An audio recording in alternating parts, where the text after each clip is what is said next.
reprendre le chapitre 4 des Proverbes.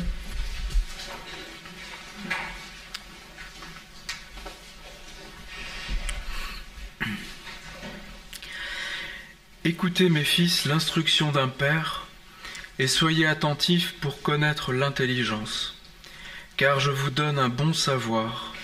Ne rejetez pas mon enseignement. J'étais en effet un fils pour mon père, un fils tendre et unique auprès de ma mère. Il m'enseignait alors et me disait « Que ton cœur retienne mes paroles. Garde mes commandements et tu vivras. Acquiert la sagesse, acquiert l'intelligence, ne sois pas oublieux et ne dévie pas des paroles de ma bouche. Ne l'abandonne pas, elle te gardera. Aime-la et elle te protégera. Voici le commencement de la sagesse, acquiert la sagesse, et avec tout ton acquis, acquiert l'intelligence. Exalte-la, elle t'élèvera. Elle fera ta gloire si tu l'embrasses. Elle mettra sur ta tête un gracieux ruban, elle t'ornera d'un magnifique diadème. Écoute, mon fils, et reçois mes paroles. Ainsi les années de ta vie seront nombreuses. Je t'ai enseigné la voie de la sagesse, je t'ai conduit sur les routes de la droiture.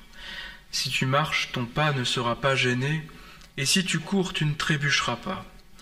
Saisis l'instruction, ne la lâche pas, retiens-la car elle est ta vie. N'entre pas dans le sentier des méchants, et ne t'avance pas dans la voie des hommes mauvais. Évite-la, n'y passe pas, détourne-t'en et passe outre. Car il ne dormirait pas s'il n'avait fait le mal. Il serait privé de sommeil s'il n'avait fait trébucher personne, car ils se nourrissent du pain de la méchanceté, et c'est le vin de la violence qu'ils boivent. Le sentier des justes est comme la lumière resplendissante, dont l'éclat va croissant jusqu'au plein jour. La voie des méchants est comme les ténèbres, ils ne savent pas ce qui les fera trébucher. Et j'aimerais ajouter quelques autres textes. Le premier dans Job, au chapitre 32. Vous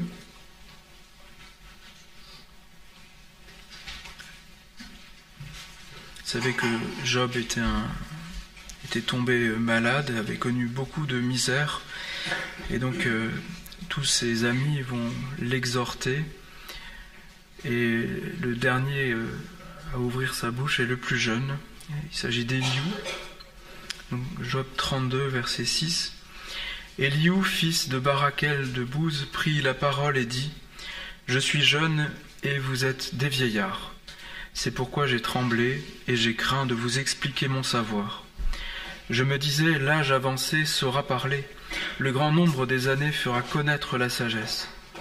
Mais en réalité, dans un homme, c'est l'esprit, le souffle du Tout-Puissant qui lui donne l'intelligence.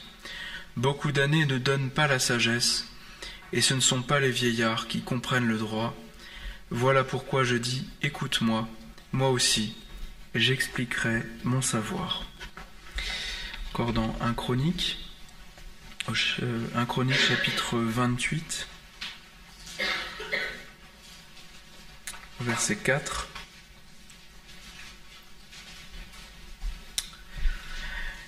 Donc c'est David qui parle aux anciens, à ses amis et au peuple. « L'Éternel, le Dieu d'Israël, m'a choisi dans toute la maison de mon père pour être roi d'Israël pour toujours. Car il a choisi Juda pour conducteur, il a choisi la maison de mon père dans la maison de Juda, et parmi les fils de mon père, c'est moi qu'il a voulu faire régner sur tout Israël. Entre tous mes fils, car l'Éternel m'a donné beaucoup de fils, il a choisi mon fils Salomon pour le faire siéger sur le trône du royaume de l'Éternel, sur Israël. Il m'a dit, ton fils Salomon bâtira ma maison et mes parvis, car je l'ai choisi pour mon fils, et je serai moi-même pour lui un père. J'affermirai pour toujours son règne, s'il s'en tient comme aujourd'hui à la pratique de mes commandements et de mes ordonnances.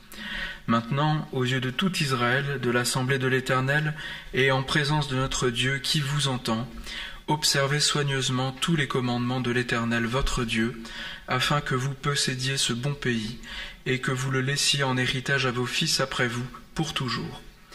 Et toi, Salomon, mon fils, reconnais le Dieu de ton père, et sers-le d'un cœur sans partage, et d'une âme bien disposée, Car l'Éternel sonde tous les cœurs et discerne toute intention. Si tu le recherches, il se laissera trouver par toi, mais si tu l'abandonnes, il te rejettera à jamais. Considère maintenant que l'Éternel t'a choisi, afin que tu bâtisses une maison qui serve de sanctuaire. Fortifie-toi et agis. Et dans le Nouveau Testament,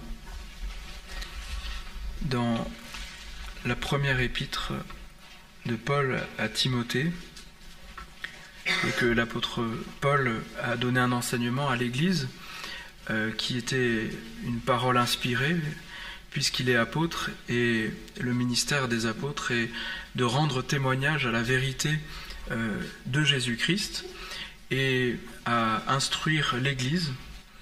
Et donc il ne s'agit pas simplement de conseils, mais d'une parole divine qu'ils ont donnée à l'Église par le Saint-Esprit.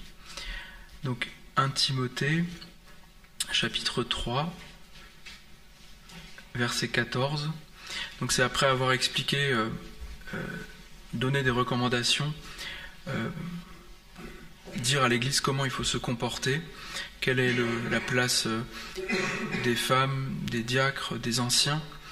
Je t'écris ceci avec l'espoir d'aller bientôt chez toi, mais si je tarde, tu sauras ainsi comment il faut se conduire dans la maison de Dieu, qui est l'Église du Dieu vivant, la colonne et l'appui de la vérité.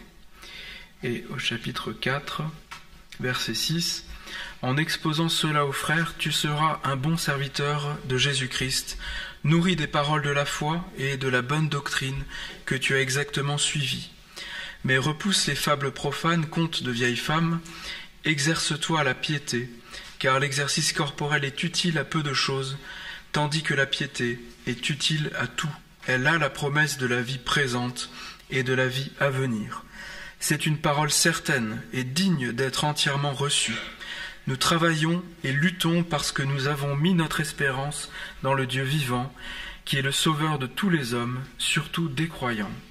Voilà ce que tu dois recommander et enseigner, que personne ne méprise ta jeunesse, mais sois un modèle pour les fidèles en parole, en conduite, en amour, en foi, en pureté. Jusqu'à ce que je vienne, applique-toi à la lecture, à l'exhortation, à l'enseignement. Ne néglige pas le don qui est en toi et qui t'a été donné par la prophétie avec l'imposition des mains du collège des anciens. Applique-toi et sois tout entier à cette tâche afin que tes progrès soient évidents pour tous. Veille sur toi-même et sur ton enseignement avec persévérance, car en agissant ainsi, tu sauveras et toi-même et ceux qui t'écoutent. Jusque-là. On voit au début du chapitre 4 que celui qui écrit ces proverbes, donc en tout cas pour le début du livre des proverbes, c'est Salomon, écrit comme un père à ses enfants, et il écrit comme un père à ses enfants pour que, à notre tour, nous puissions enseigner nos enfants et qu'on puisse instruire. Et ce qui m'a beaucoup marqué en relisant ces textes, c'est de prendre conscience que la sagesse dont il est question dans ces passages, c'est pas la sagesse d'un père qui construit une sagesse par son expérience, mais c'est la sagesse, une sagesse qui est révélée. C'est une sagesse que Dieu a révélée.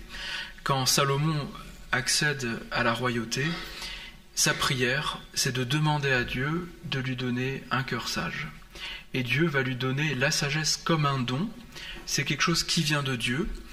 Et donc Salomon, quand il instruit dans les proverbes, c'est pas simplement sur la base de ce qu'il a vécu, de ce qu'il a compris par lui-même, mais il explique la sagesse de Dieu, il enseigne la sagesse de Dieu, celle qui vient d'en haut, c'est une sagesse révélée. Et c'est quelque chose qui est encourageant pour nous, et même quand on doit, en tant que jeune père ou jeune mère, enseigner ses enfants, on n'a pas besoin d'avoir tout vécu, on n'a pas besoin d'avoir tout compris et d'avoir eu de nombreuses expériences pour pouvoir enseigner, parce que l'enseignement d'un père, d'une mère, repose sur la sagesse révélée, l'enseignement de l'Église repose sur une sagesse révélée. Et quand Paul parle à Timothée, qu'il l'encourage, il lui dit la même chose. Il lui explique que personne ne doit mépriser sa jeunesse et qu'il a reçu les instructions, la parole, et donc il va enseigner, pas parce qu'il a une grande expérience, mais parce qu'il a reçu la parole et qu'il la connaît. Et donc il doit s'appliquer à la lecture, à l'enseignement, à l'exhortation. Il doit s'appliquer à ces choses, pas comme quelque chose qu'il a construit lui-même, comme quelque chose qu'il a formé par son vécu, par son expérience et par son grand âge, mais c'est quelque chose qu'il a reçu et auquel il doit revenir sans arrêt. Et la parole de sagesse, la parole de Dieu, est cette réalité pour nous. C'est une réalité qui nous vient de Dieu, un enseignement qui nous vient du Seigneur, qui nous est révélé et qui doit nous permettre de nous laisser instruire et d'instruire aussi les nôtres, d'instruire nos enfants, pas sur la base de notre capacité, de notre expérience, mais sur la base de ce que Dieu a dit. Et ça, c'est quelque chose d'important parce que, on pourrait dire, on se sent jamais prêt à être père ou jamais prêt à être mère, parce qu'on va toujours être confronté à des choses qui nous dépassent, à des choses qui, en fait, sont trop grandes pour nous. Comment expliquer tant de choses compliquées à ses enfants dans la vie, comment les orienter? On n'a pas besoin d'être prêt, mais on a besoin de connaître, et on a besoin d'écouter le Seigneur. Et ça, c'est extrêmement encourageant. On voit que quand David parle à son fils, il l'encourage à se tourner vers le Seigneur. Il ne va pas lui faire tout un récapitulatif de tout ce qu'il a compris au cours de sa vie et lui faire une sorte de synthèse de son expérience, mais il l'encourage à se tourner vers le Seigneur et à lui obéir. Et il y a une forme de, si vous voulez, je trouve une forme de libération dans ces choses-là, parce que le discours d'un père pieux pour son fils, c'est pas de lui expliquer la vie, mais c'est de l'encourager à écouter la sagesse, de lui enseigner la sagesse, mais c'est pas notre propre sagesse, mais c'est la sagesse révélée. Et c'est quelque chose qui dépasse le côté de l'expérience et de l'âge, et on le voit dans le livre de Job, parce que Job a été touché par bien des malheurs. Ses amis viennent pour lui parler, pour l'exhorter, et finalement, il n'y a pas vraiment d'exhortation qui trouve son chemin, et d'ailleurs Dieu reprend sévèrement les amis de Job à la fin. Le seul qui n'est pas repris, c'est Éliou. Et Éliou, la première chose qu'il affirme, c'est qu'il dit que la sagesse n'est pas liée au nombre des années, mais à l'œuvre de l'Esprit, du Tout-Puissant, dans le cœur d'un homme. Et ça, c'est quelque chose d'important, parce que où est notre assurance, où est la base de notre enseignement, en tant que père, en tant que mère, en tant qu'ancien, en tant que responsable d'église même? C'est dans le Seigneur, dans sa sagesse révélée, dans ce qui vient d'en haut. Et ce qui fait que, même si on n'a pas encore beaucoup d'expérience, en tant que père, on va pouvoir enseigner ses enfants. En tant que mère, on va pouvoir enseigner ses enfants et pouvoir communiquer ce bon savoir qui n'est pas le fruit de l'expérience, mais qui est le fruit de la révélation de Dieu. Et c'est pour ça que ces proverbes qui sont rédigés par Salomon, qui invitent à écouter la sagesse et un fils à écouter la parole d'un père, nous permettent à notre tour d'enseigner, d'être enseignés, et à la fois d'être un enseignant pour les nôtres, mais aussi un fils pour son père, un fils tendre et unique auprès de sa mère, et écouter, parler, se laisser instruire par ce qui vient d'en haut. Notre cœur et notre pensée, quand je dis le cœur, c'est le siège de nos pensées, dans l'Ancien Testament, est complètement malade. Et c'est sûr que si on commence à expliquer les raisonnements de nos cœurs, à expliquer tous les méandres de nos pensées, ça ne va pas produire beaucoup de choses. C'est souvent ce dont j'ai pris conscience quand je me dispute avec ma femme ou avec mes amis, c'est pas en expliquant toutes mes raisons qu'on trouve une issue, mais c'est en se tournant vers le Seigneur, en demandant pardon, et en cherchant la sagesse du Seigneur, et en cherchant sa face. Hein, c'est pas en expliquant ce qui est naturellement dans notre cœur, nos expériences, en expliquant pourquoi on a agi comme ça, qu'on trouve une issue dans les conflits, mais c'est en cherchant le Seigneur et en revenant à sa sagesse. Et c'est pour ça qu'il est important d'écouter ce que le Seigneur dit, et c'est pour ça que Paul, quand il parle à Timothée, il dit que personne ne méprise ta jeunesse. Il dit la même chose à Tite aussi, hein, que personne ne te méprise, parce qu'évidemment, Tite et Timothée n'étaient pas des apôtres, et pourtant ils devaient enseigner l'Église, mais ils vont le faire sur la base de ce que l'apôtre a dit, sur la base de la vérité révélée, et donc c'est là-dessus qu'ils vont se baser pour enseigner, et leur vie, ça va être de lire l'Écriture, d'écouter l'instruction, de la transmettre, et en faisant cela, tu sauveras toi et les tiens. C'est pas en ayant acquis une expérience fantastique que tu sauveras les tiens, mais c'est en méditant la parole et en l'enseignant, en l'annonçant. Et c'est pour ça qu'il y a énormément de paix pour nous. Et c'est pour ça que dans un temps où on entend toujours toutes sortes d'arguments pour retarder le moment où on a des enfants, on n'est pas prêt, etc. On l'entend beaucoup. Hein, donc les gens se préparent à avoir des enfants, parfois de manière surprenante, hein, d'abord en adoptant des animaux et tout ça. Mais ça prépare pas à la paternité et à la maternité. Hein. C'est pas en jouant à papa et maman avec un chat ou un lapin que on va pouvoir être un père, mais c'est en écoutant la parole. Et ça fait sourire, mais je vous assure que ce genre de raisonnement existe. Et donc, il s'agit de se fonder sur la révélation pour instruire et apprendre à communiquer cette vérité révélée, déjà en l'écoutant comme un fils, et ensuite en la transmettant, parce qu'elle vient du Seigneur. Et c'est comme ça qu'on pourra communiquer la vie, et qu'on pourra annoncer le salut, qu'on pourra soi-même marcher sur un chemin où on n'est pas gêné, où on ne trébuche pas, et qu'on pourra éviter bien des écueils. Et c'est là le deuxième point que j'aimerais aborder, c'est que quand la parole de sagesse, quand la Bible dit quelque chose, on peut l'écouter. Hein, quand la Bible dit si tu vas avec les méchants, tu vas te perdre, on peut le croire, on peut l'écouter. Et on n'a pas besoin de faire soi-même l'expérience. Et si vous voulez, on vit dans un temps où on aime bien expérimenter les choses pour en être bien sûr. Hein, on aime bien vérifier les choses par soi-même pour les établir comme vraies. Ça, c'est la pensée des modernes, hein, du siècle des Lumières. C'est que pour vérifier une information, il faut en faire l'expérience.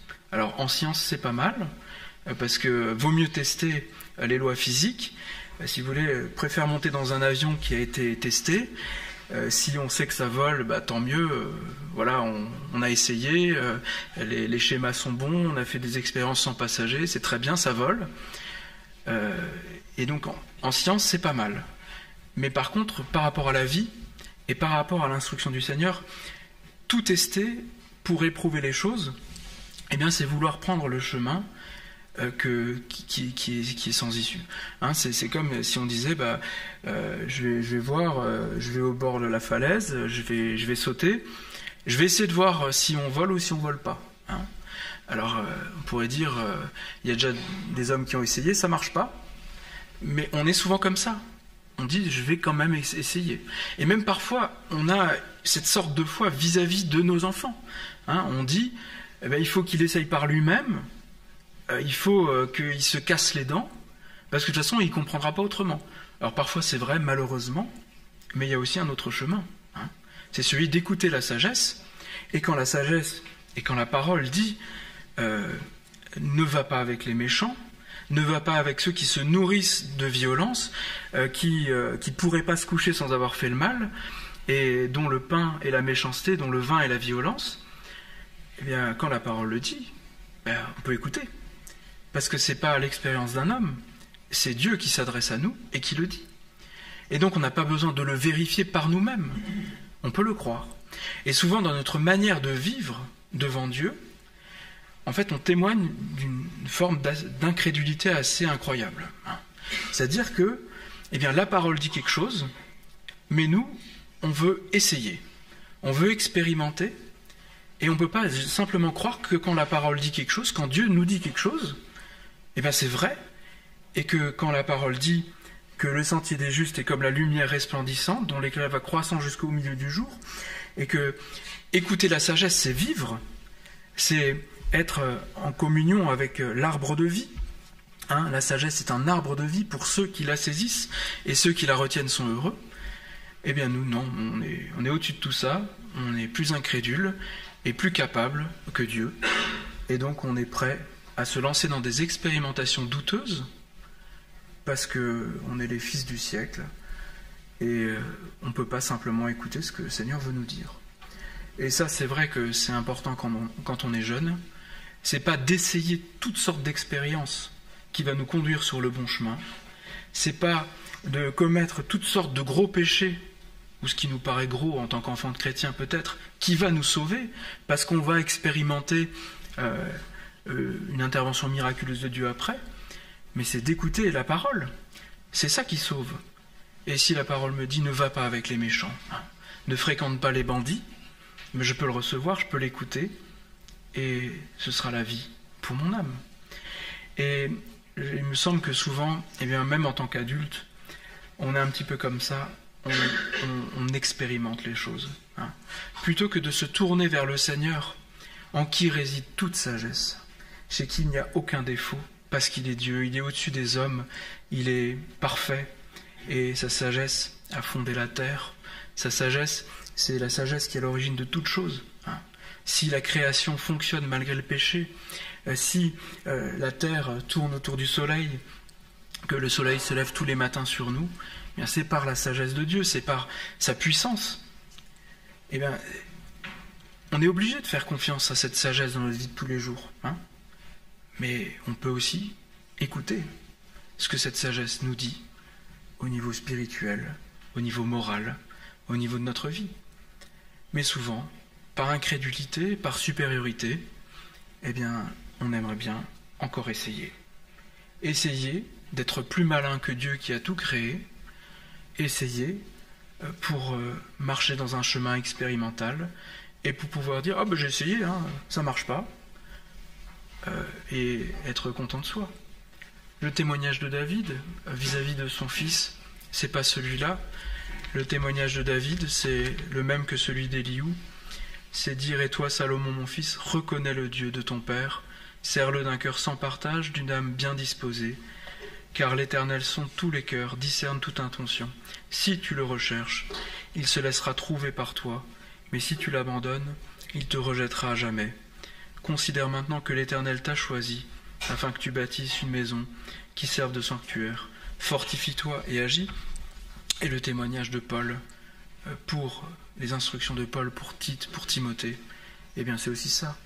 Lis l'Écriture, écoute le Seigneur, enseigne, pas à partir de ce que tu connais, de ce que tu as expérimenté, de ce que tu sais toi, mais à partir de l'Écriture. En faisant cela, tu sauveras toi et tous ceux qui t'écoutent. Et il est bon de revenir à ces choses qui sont évidentes. Quand la sagesse dit ne va pas avec les méchants, détourne-toi, passe outre, n'entre pas dans cette voie. Dans le psaume 1, c'est aussi question de ne pas s'asseoir sur le banc des moqueurs. Et ça, c'est des choses qui sont basiques, évidentes, mais si la parole le dit, je peux l'écouter, je peux le recevoir. Et il s'agit de recevoir cette parole avec douceur, qu'elle soit plantée dans nos âmes et qu'elle porte son fruit, qu'elle nous transforme. C'est la parole de Dieu qui, par la puissance de l'Esprit, va transformer mon cœur. Et ce qui m'est demandé, c'est d'écouter la sagesse. C'est de me tourner vers Dieu, d'écouter son instruction, pas d'essayer, pas de tâtonner. Jésus-Christ a été révélé pour que je l'écoute et parce qu'il est la vérité, et que je reçoive son enseignement. Et peut-être que là-dedans, il n'y a pas autant d'expérimentation qu'on aurait souhaité. Et ça a été une de mes principales difficultés quand j'étais enfant, parce que j'entendais les témoignages quand j'étais en colonie de vacances, des moniteurs parfois qui expliquaient toute leur vie de malheur, de débauche, de péché, et que le Seigneur leur avait parlé pour les sauver. Alors, c'était vrai, mais moi je me disais, mais en fait, il faudrait donc que je pêche, que je fasse des choses horribles pour que Dieu me parle vraiment, et je ne comprenais pas. Je ne savais plus comment faire, parce qu'en fait, dans ma conscience, je n'arrivais pas, parce que j'avais quand même été enseigné. Et en fait, j'ai dû prendre conscience que de toute façon, le Seigneur n'avait pas agi comme ça dans ma vie. Il m'a convaincu de pécher profondément, même si je n'avais pas livré ma vie au mal, que je n'avais pas une vie où je me serais privé de sommeil pour faire le mal. Le Seigneur m'a montré que devant lui, j'étais coupable. Il m'a convaincu de pécher, mais comment ? Eh bien, par la lecture de la parole, par son enseignement. Et c'est pour ça, c'est le Seigneur qui convainc de pécher, c'est le Seigneur qui instruit, et eh bien, j'ai pas besoin d'expérimenter le péché dans l'ampleur de son horreur pour que le Seigneur me parle. J'ai surtout besoin d'écouter le Seigneur qui va me communiquer la vie, qui va me placer sur un terrain où il y a des promesses de la vie éternelle. Et c'est de ça que j'ai besoin, c'est d'écouter le Seigneur, d'écouter sa parole, et pas de tout expérimenter. On peut tout expérimenter sans trouver le salut. Il y a des gens qui passent par des crises terribles, par l'horreur, qui, en fait, ne vont pas connaître le salut, parce que leur cœur est sourd, et même quand Dieu leur parle, eh bien, ça n'a aucun effet, parce qu'ils sont endurcis. Et il s'agit d'écouter la parole, ce que le Seigneur nous dit. Alors évidemment, le Seigneur parfois vient nous chercher dans le péché, et c'est notre cas à tous. Le Seigneur nous a parlé par grâce. Moi, j'en avais pas conscience, mais j'étais pécheur. Et le Seigneur s'est révélé à moi par grâce. Donc, en disant ces choses-là, je ne dis pas que, on ne peut pas connaître des difficultés. On peut pas. Parfois, on s'éloigne de Dieu parce que on est jeune, on est insensé. Parfois, on s'éloigne de Dieu parce qu'on est vieux et qu'on est bête. On s'éloigne de Dieu. Mais ce qui nous sauve, ce qui nous ramène à la voie de la sagesse, au chemin de la vie, et qui nous écarte de la voie des méchants et des ténèbres, eh bien c'est la sagesse révélée de Dieu. Et c'est pour ça qu'il s'agit d'y revenir sans arrêt, de la méditer, de chercher le Seigneur.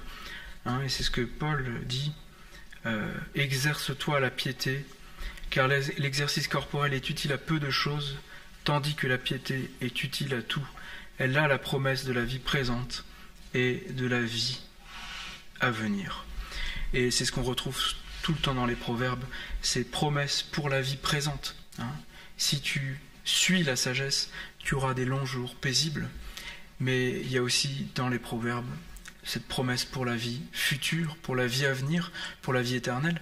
Dieu veut nous donner de cet arbre de la vie, parce que la sagesse est un arbre de vie, c'est Jésus-Christ pour nous, et il s'agit de le saisir.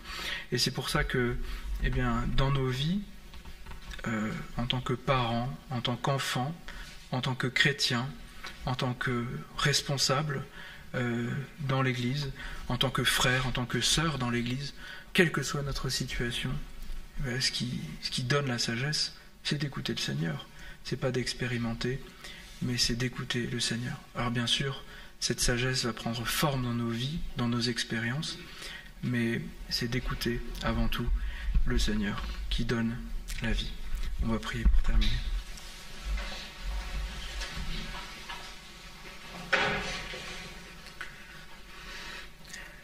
Seigneur, merci parce que ta parole est révélée, elle est révélation d'en haut, et pas le fruit d'une somme d'expériences humaines, mais qu'elle est une parole qui vient d'en haut pour nous instruire et nous changer, nous conduire à toi. Te prions de nous garder de toute forme d'incrédulité qui se manifeste dans la volonté d'expérimenter et qui ne peut pas croire simplement ce que ta parole dit. Seigneur, nous t'ouvrons nos cœurs pour écouter et pour croire que quand tu donnes ta sagesse, tu accordes la vie, tu la manifestes et elle va se développer dans nos propres vies pour porter un bon fruit, pour nous conduire sur la voie de l'éternité.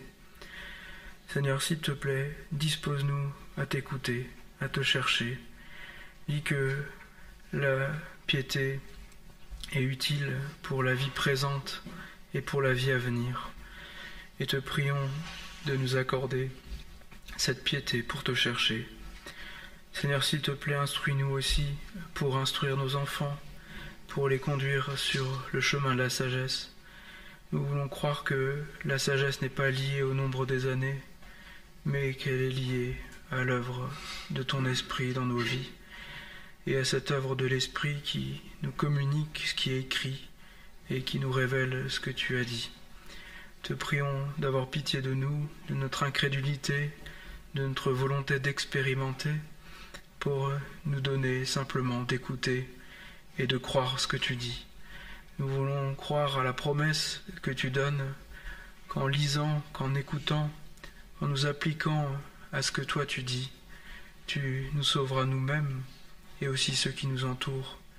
Et c'est pour ça que te remettons nos enfants dans la foi, pour que tu agisses dans leur vie et qu'ils grandissent en sagesse, en connaissance du Seigneur Jésus-Christ, en intelligence spirituelle, pour qu'ils marchent devant toi d'une manière qui t'honore.